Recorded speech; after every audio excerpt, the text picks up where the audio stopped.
What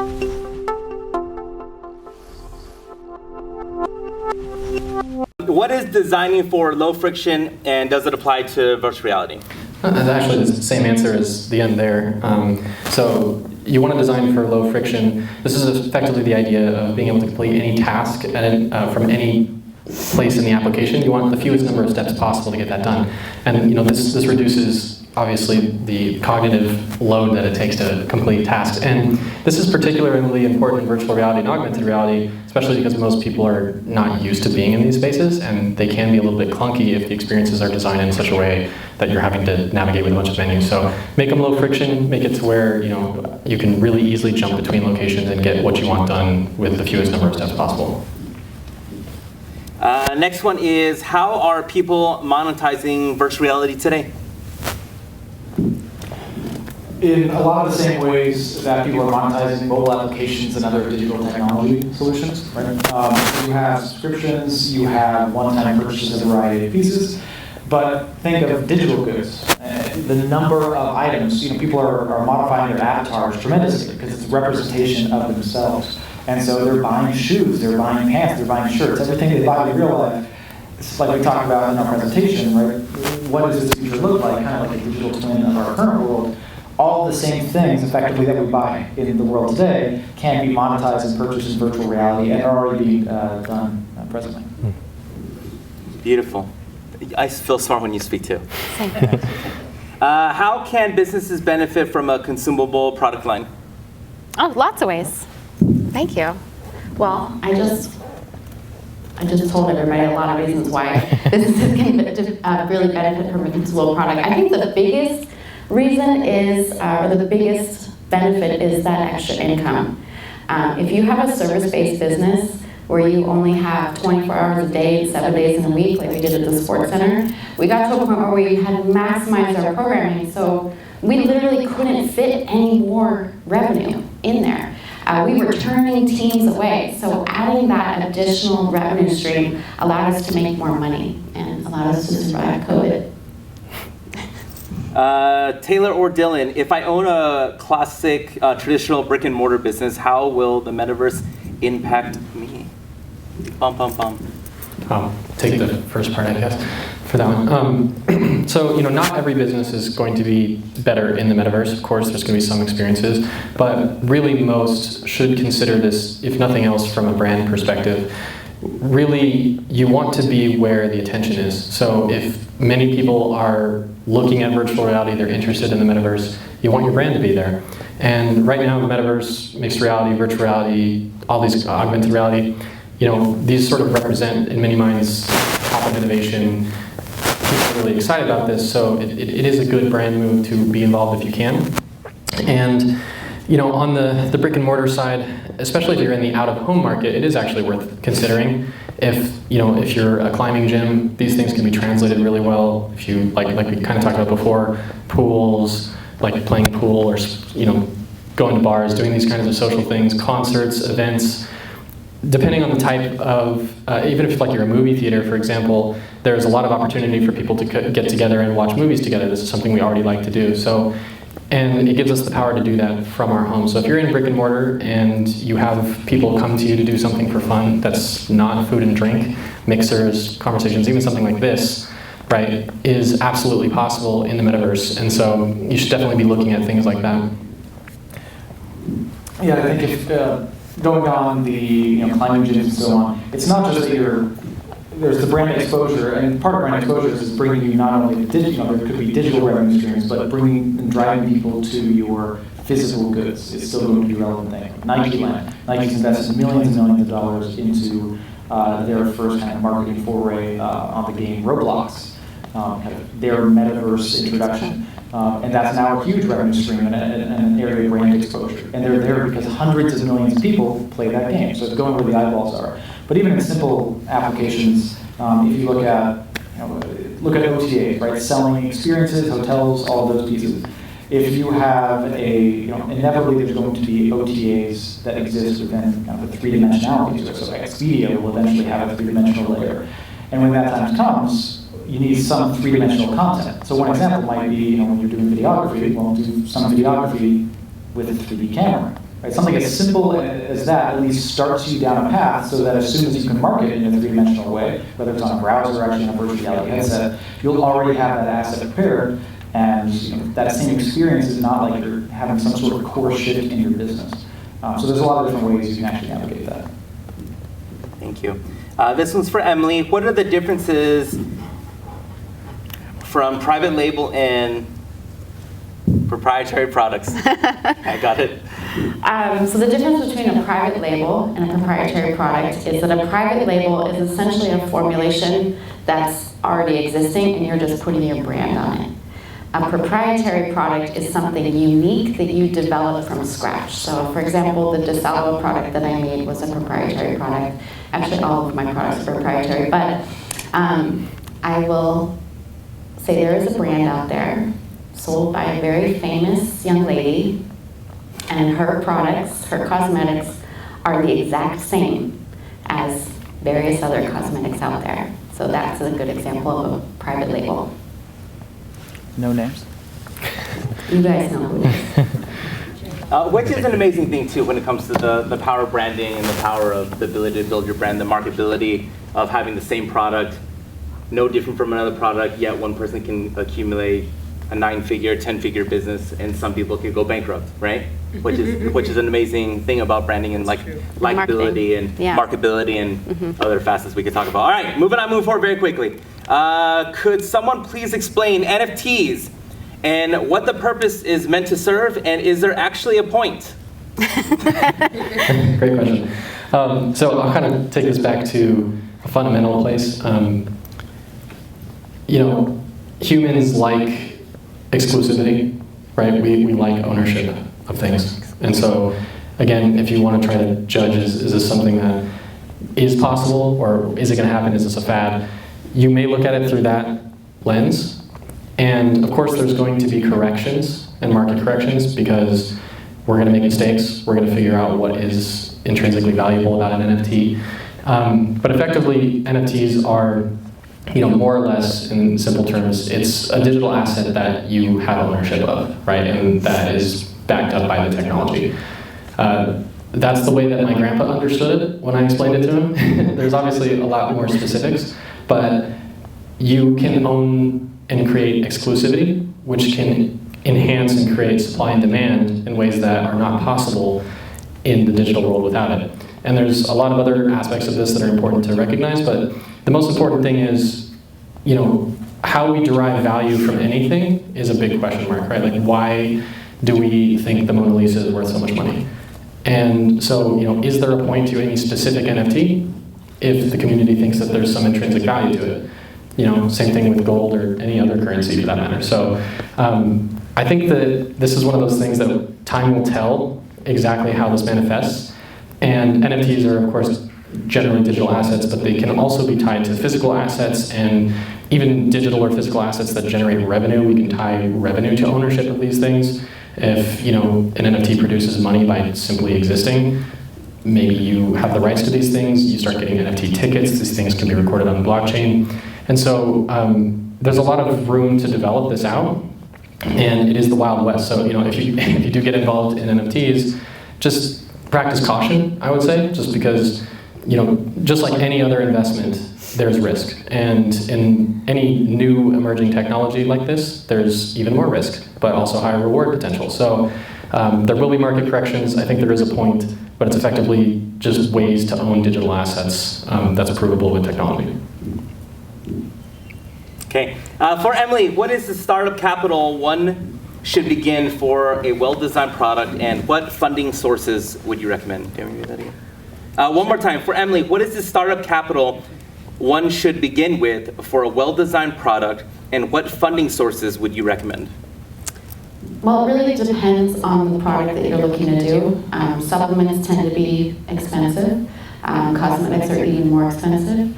It also depends on the kind of quantities that you're dealing with. The higher quantities you order, the cheaper your price is going to be, but you're also buying a lot more, so it's a lot more risk and investment. So it really depends. I would say, if you want to know a number, conservatively, like $10,000 to start, which is not a lot. You could probably, that would pay for your research and development and some of your components and your formulations and your actual product. That's not including your marketing costs. On the higher end, I'd say anywhere between $50,000 to $100,000, depending on how many you're producing, and again, what quantities you want. I have learned so much about funding and what's available through our government through the experience of COVID. There's so many resources available through the SBA and through startup grants that are available through the government.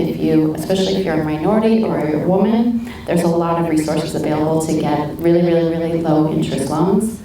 And then also just, networking. If you believe in yourself, if you find a community of people that believe in you, anything's possible. When we were invited, yeah, that was great. When we were invited to the to Allegiant Stadium for the top 440 thing, it was crazy that me and Chasing had met a couple that their entire business was funded by just grants. They never took a dollar out of their own pocket, and they were explaining how there's literally billions of dollars of just. There's so much money. There's so much. In my opinion, sorry to interrupt you, but You're smart. This is really inspiring. There's so much money going around, especially with our very wealthy government. It's like, just get out there and take it. I mean, it's free. Can't encourage that enough. Just print some more! Yeah. Okay, for the Metaverse, thank you. Just print more! For Meta, that's probably another subject for another speech. Right? For Metaverse, how can financial services and coaching utilize virtual reality? For Metaverse, how can the financial services and coaching utilize virtual reality? So I'll take the first part. One of the amazing things about virtual reality is there have already been a number of studies that show the effectiveness of learning in virtual reality is dramatically different than learning in real life. And so there's a few examples of training surgeons in virtual reality versus traditional methods. And I can't remember the exact stat, but I think it's something like 80% were actually able to perform the surgery first time from training with virtual reality, and as compared to 0% with traditional methods. So, there's that. I think part of that is, you have utter attention, and so you're free from distractions. You can control the environment. You can find unique ways to display information and to actually partake in a way that is more natural for us, the way that we interact with our world. And so, the first fundamental thing is just, I would definitely make sure that you take advantage of the technology that's available for virtual reality in getting people involved in the metaverse, even in the finance space. And, again, not every experience is necessarily just made better by 3D. And so I would also consider, just off the top of my head, sometimes technology can also get in the way. That's not to say that finance virtual reality is not the correct answer. There's probably a million things there in education, but off the top of my head, you definitely want to make sure that it's enhancing the experience in some way. And so there should be some fundamental reason why it's better in the metaverse. So if this is things like, being able to provide the best teachers to anywhere on the planet at any time, that's something that's potentially doable. Simulations of real world scenarios and how to make decisions. This is something that you can retain better in virtual reality if it feels more real in the way that we traditionally learn, right? And so there's a lot of things you can do in that space, but you just definitely want to make sure that if you do go into the metaverse, it's not slowing down the process and in fact improving it. For Wondour, are you using a GPT-3 to generate the lifelike AI avatar?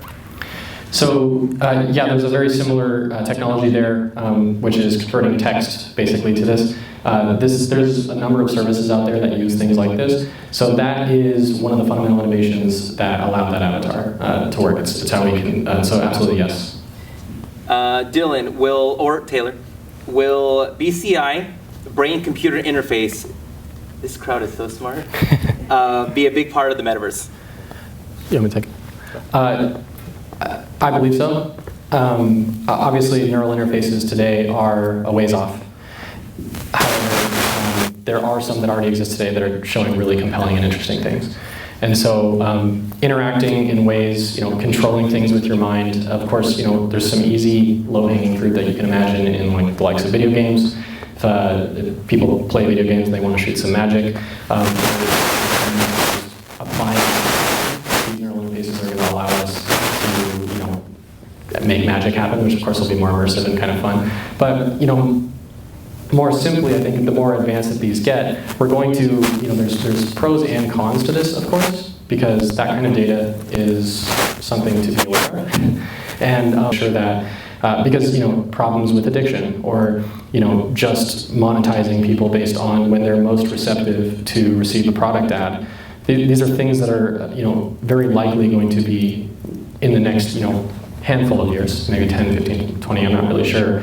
But I think the short answer is yes. As the brain interface technology gets better, it's going to open up sort of a new paradigm for us interacting with our content. Because right now, when we look at things like our phones, some of you may have thought of this before or heard of this, but you're really bottlenecked and constrained by our input to the device, by our thumbs. And so, with neural interfaces, this sort of opens up that bandwidth to really dramatic changes in how quickly we can interact with things. And of course, the limitations of that neural interface play a large role on whether or not it's actually going to be useful and to what degree it's going to be used.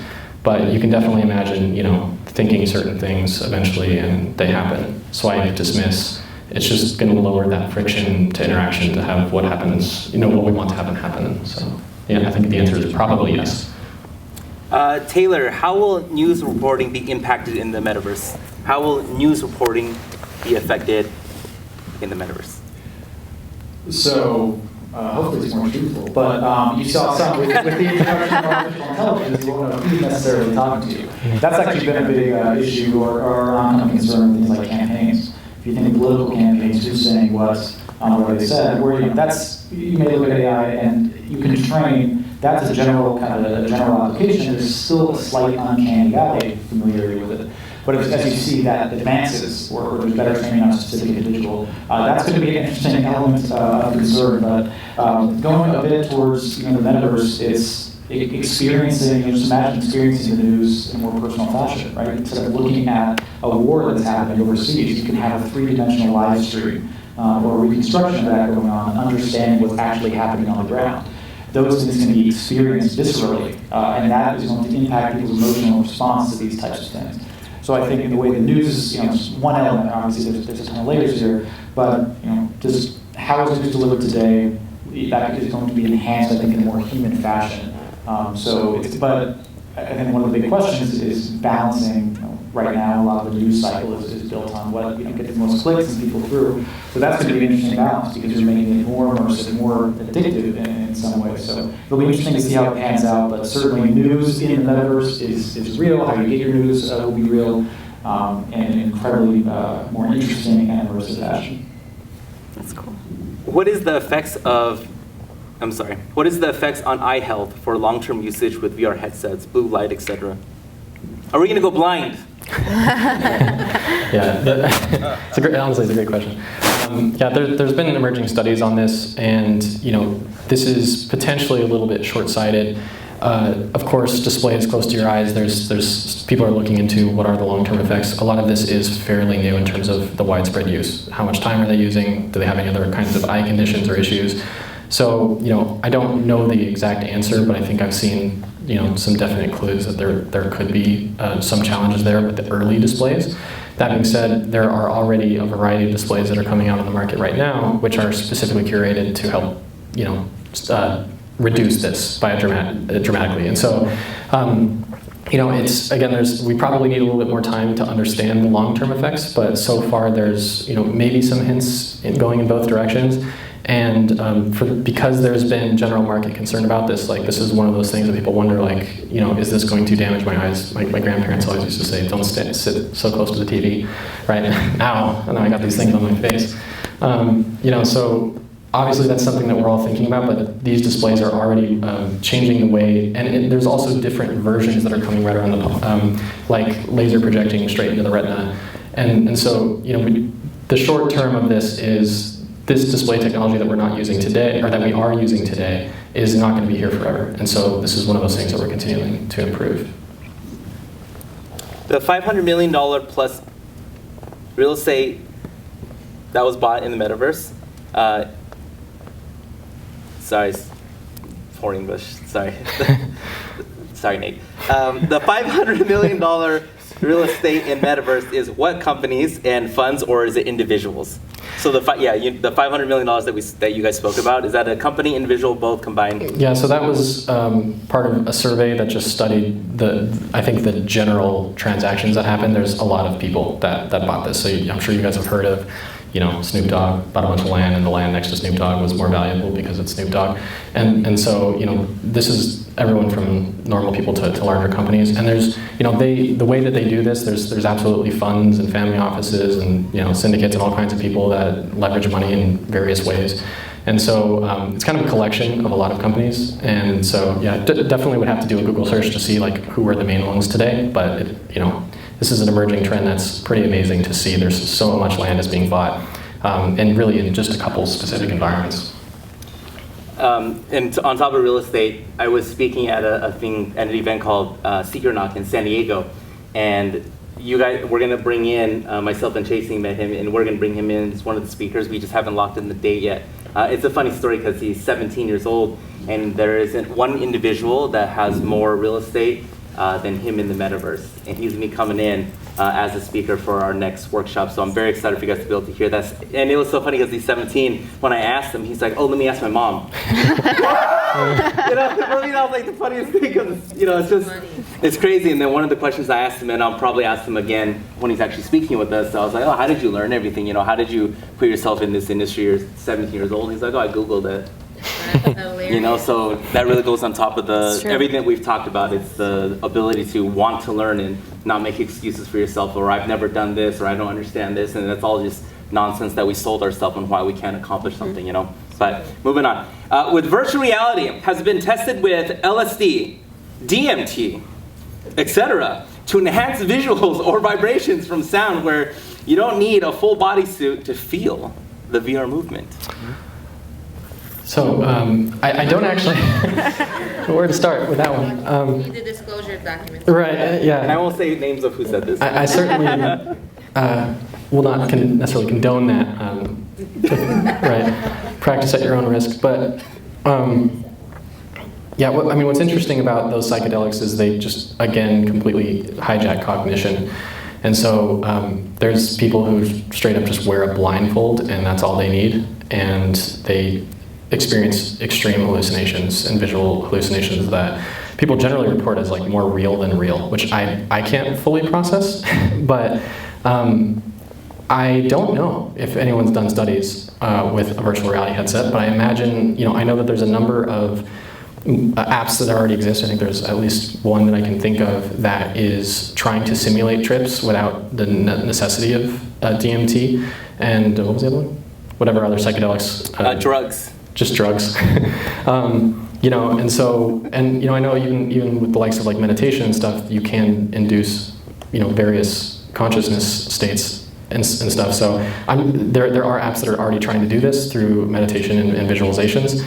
I'm assuming someone's going to be looking at that, but one of the main things about these experiences is you lose continuity with, your sense of continuity. A lot of these people have a totally different sense of time in these experiences. And so, I don't know if they're going to necessarily need the virtual reality headset to do it, or if that's going to, maybe once we have neural interfaces and we can keep them on the positive side, it'll be good to dynamically shift their environment to something a little more suitable. And I don't really know the answer other than that. What a politically correct answer. But people are betting on it. So one of our people we actually did some work for out of California holds some of the largest patent portfolios in CBD in the United States and actually global. And so we work with them, and one of their patents is on the combination of CBD virtual reality in terms of education, as well as a combination of psychedelics. That's a company that has built their entire company around patent portfolio related to these types of combined, kind of a trend stacking thing, right? Combined applications. The psychedelics become more pervasive, combine that with the trend of virtual reality, and they're at least betting on that in the form of spending a bunch of money on getting patents bought up. So we'll see how those pan out, but financially savvy people are betting on this from a business sense. And to jump on that, Ashley and I, we were at Resorts World, and one of her girlfriends, we were eating at wherever we were eating at there, and their marketing company does $50 million a year, or $50 million a month in Facebook ads, Instagram ads, and just digital marketing in general. And they're all setting up shop, getting ready to enter the metaverse with cannabis and marijuana, and how they can really play into that game and really, take advantage of it. So I would say yes. Probably people are probably doing it. Yeah. if not professionally, they're doing it in their own homes. The kids are doing it. The kids definitely are. Okay, and we are no longer kids, unfortunately. Okay, It's true. This actually comes from Melissa. I didn't say other names, but Melissa, who has an amazing podcast. I definitely recommend you guys check out Melissa Rittenhouse's podcast, where she has amazing speakers and people talking about anything under the sun, like this stuff. So it's cool. She asked, do you believe there are ways in which we have Emily, consumable in real life products, be used in these guys' world in the metaverse? You want to take this first? Yeah, I'd say absolutely. Nike's already pretty much demonstrated that for us. If you don't have a physical storefront or a brick and mortar business, you have a business in the metaverse, and then you need to buy your product from somewhere, and we can help you develop that. Yeah, there's, there is some overlap. One of the fastest emerging trends in virtual reality right now is fitness. And so there's a number of apps that are actually creating immersive experiences, not that much unlike what you think of with the Peloton, where you just don't need the bike, you just wear the headset and you can do plyometrics and a bunch of different things. And so, your supplement plan, your nutrition plan, any types of those products that you would generally use, definitely something to look at. And there's a number of nootropics, I know in the Silicon Valley area, we know a few people who, experiment with sort of biohacking and just trying to make sure that they're as sharp as possible. So there's a lot of, potential options there in terms of seeing how well we can enhance. What was that? You can run ads. Yes, that as well. Exactly. So, I think there definitely will be, and some of it will be directly overlapping to, enhance the how present you are in these situations, and then also just making sure that you're getting the most out of your exercises, and I'm sure a variety of other things people will come up with. Okay. And then just that excites me, just because when we're always talking about with our client services, it's always actual real products, typically. And then now we're finally moving into digital products, virtual reality with like VRLU and VRLU shopping, what we want to create and what these guys are doing with the metaverse applications and things like that. It is crazy to see that you have Nikes and Budweiser and McDonald's. You can have the NFT McRib now, right? Very good. I can't be the only person that's found a McRib. Yeah, and having that as so I am the only one, but it's quite tasty. My point though is it's exciting because I've been going to events like this for the past 21 years now, and it's exciting because someone in here has an idea that they're going to develop, they're going to run with it, and you're going to enter the metaverse, and you're going to supersede even. You can't beat Nike. You can't beat all these companies, because these companies, they may have more marketing budget, likability, and brand awareness right now, but that doesn't mean that you're not going to be in the next 5-10 years. That's the last thing that means. And at any point, anybody in this room can come into the marketplace and really disrupt. We also had a Microsoft CEO comment on the iPhone. So a lot of the big guys, that actually works against them. They don't expect little guys to come in and move quickly, but they really are moving giant ships. So if you see an opportunity, absolutely dive in and go for it. I'm weird. I legit will Google and YouTube the Steve Ballmer video all the time, and I will literally watch him laugh when someone says, "Oh, did you see that Apple talked about? They announced their thing called the iPhone. It's going to be at that time it was like $700." He literally is laughing hysterically. And he's just like making fun of Apple for what they're doing. And I literally legitimately will watch that out of just because I'm weird and I just watch because it's so true. Like anybody in here can come in and just disrupt and go crazy. Okay, last question, and then unless there's any more, we'll ask. With the exponential growth of technology in mind, do you think any attempts to control or regulate the metaverse will fail because it will be too difficult for regulators to keep up with the technological innovation? Oh my gosh. Great What a question. Whoever that That was. was great. Who was? Yeah, so I don't know if you have thoughts on this, but I do think that this is going to be a challenge. There's a lot of famous videos and viral videos of our policymakers just fundamentally misunderstanding the internet, how we monetize the internet. technology in general. And so it is really important that we raise awareness of the capabilities, which is part of why, we just wanted to show you guys like just some basic stuff of like what's possible with the art. Is like this is going to dramatically change things very quickly, and we all walk around with AIs in our pocket already, and we don't really think about it like we have, with our voice assistants and things.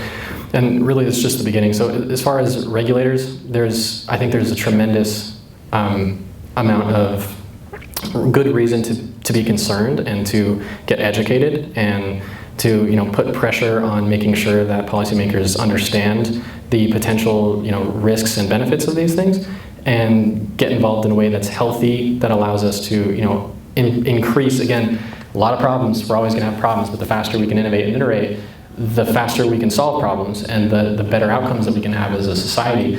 And so we don't want to stifle it too much, but there is always that question, is the genie out of the bottle in that sense? And so yeah, I think the rate of innovation is quick enough, and the general speed at which the policymakers tend to comprehend these things is something that we should look to update, right? We should make sure that they understand the risks, the public should understand the risks, and we should definitely push developers to design these systems in ways that we feel are ethically and morally responsible.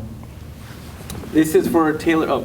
I was just going to say on that, so one good example of just internal regulation by developers, policy people side. So OpenAI and their core mission. And so DALL-E, what you saw in the incredible art, that was, none of that was a Google image search, by the way.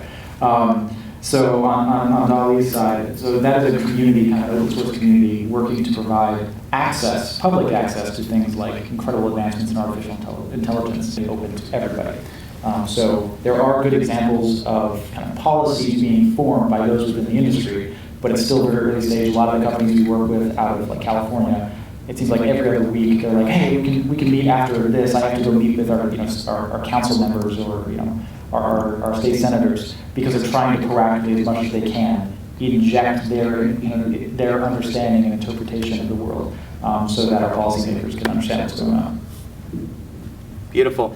Taylor specific, does LiDAR help mix the real world with the VR world? Can it be used to scan things into the metaverse?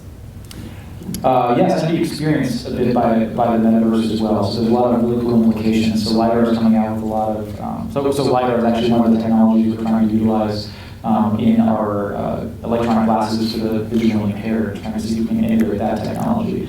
And so a visualization of LiDAR is one example of how it's being effective is scanning the Brazilian, the Amazon rainforest.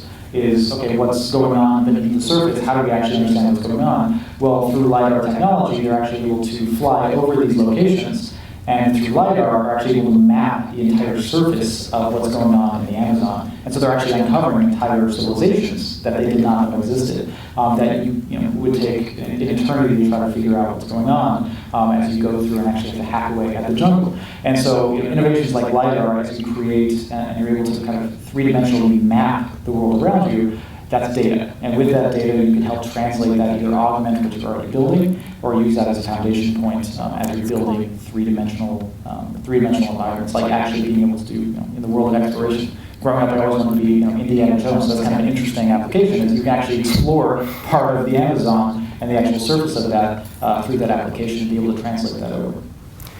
And there's definitely other emerging technologies that people are looking to solve the same things with, just the likes of like visual AI. And so, is LiDAR necessarily the correct answer? Maybe for some things and some devices and some use cases, because remember, the metaverse is not all virtual reality. It's going to be augmented reality. There's going to be devices that are specific and used for specific scenarios, like maybe firefighters when going through smoking buildings and things like this. So there's a good chance that LiDAR is going to play a pretty big role in a variety of ways, but there's also a lot of emerging technologies that are really interesting that can potentially solve the same problems. Beautiful. Can you guys address deepfakes and the protection from other ethical concerns? Another good question. I think deepfakes are a great example of one of the great, Pandora being out of the box. This is one of the great things that we really need to deal with. How do we want to portray ourselves? What are our rights in terms of using our likeness? And do we want or need disclosures on if this is really something somebody said? What are the policies and regulations that we need around this? Because it can, it's pretty clear to see the number of negative potential outcomes from this. And generally we want to move in a direction of reducing the negative potential outcomes in the direction of more potentially positive outcomes. And so every decision we make in this should be done very carefully, because I think we can all see that we're very close to deepfakes being completely indistinguishable from reality. We're not that far off, even if it's 30 years, which it isn't. This is going to be an issue with understanding, foreign powers, even, just different political beliefs, whether they be political or just whatever the use is, really. There's a lot there. But, on the positive side, deepfakes, there's a lot of potential there as well.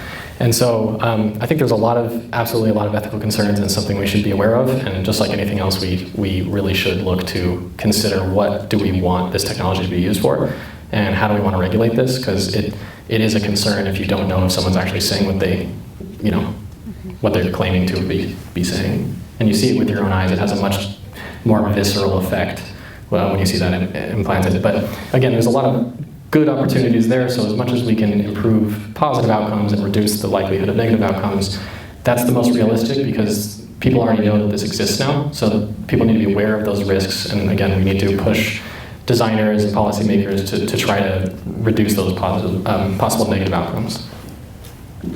Beautiful. Well, it's 3 o'clock, and I don't want to keep anyone that's, I said we have a hard 3. Very quickly though, did anyone enjoy today? Yes. Awesome, let's give them a round of applause. Thanks, guys. And our next big Wondour event, we're going to have, if you want to be RSVP'd and you want to be at least told and given details about it, all you have to do is text us at that number, the 702-602-8802, and just text the word workshop. It'll automatically put you into the RSVP for future workshops. I would love to invite everybody to that. I'm sure a lot of us in this room could think of someone that they should have brought, or someone that you think would have been interested. So let's definitely spread the word. We'd love to just get it out there. We also just started a Wondour YouTube channel that we'd love for you guys to check out. We have so much information that's held on the Wondour channel, interviews and breakdowns and all this fun stuff. So all you have to do is go to YouTube and put in Wondour, W-O-N-D, hour, O-U, hour. So then that's that. And then real quick, these guys, they don't really talk, there's like 5 more questions, and I don't want to go over too much. And these guys, they're all very humble. Emily has literally pushed hundreds of millions of dollars in the product development space, and these 2 guys, if anyone, like Harvard Medical School as an example, they can work with anybody. And of all the agencies that they worked with these 2. They work currently still with these 2 gentlemen at Harvard Medical School, one of the foremost doctors in the entire world with what they do. And also, they didn't talk about it, so I'll be the loudmouth, tall Chinese guy that just says it for them. His grandfather, Dylan's grandfather, couldn't see a menu, or has gone, I hope it's okay to share this, but hasn't been able to see, he's been blind. And then these glasses that they invented, when he put it on, it was the first time he was able to see a menu. Like, So cool. it's so cool. And they're just very humble. They just need the loud Chinese guy to do the talking for them. So we have a few more minutes where we'll do Q&As outside of here. They'll be walking around stuff. I just want to take my time out real quick and say thank you so much, guys, for coming to our first Wondour Workshop. We have a lot of fun. We love sharing this information with everyone because it gets us jacked up and excited, and we hope it does the same for you. And again, future events coming up. Thank you so much, guys, and give yourself a huge round of applause for coming out. Thank you, guys. Thank you.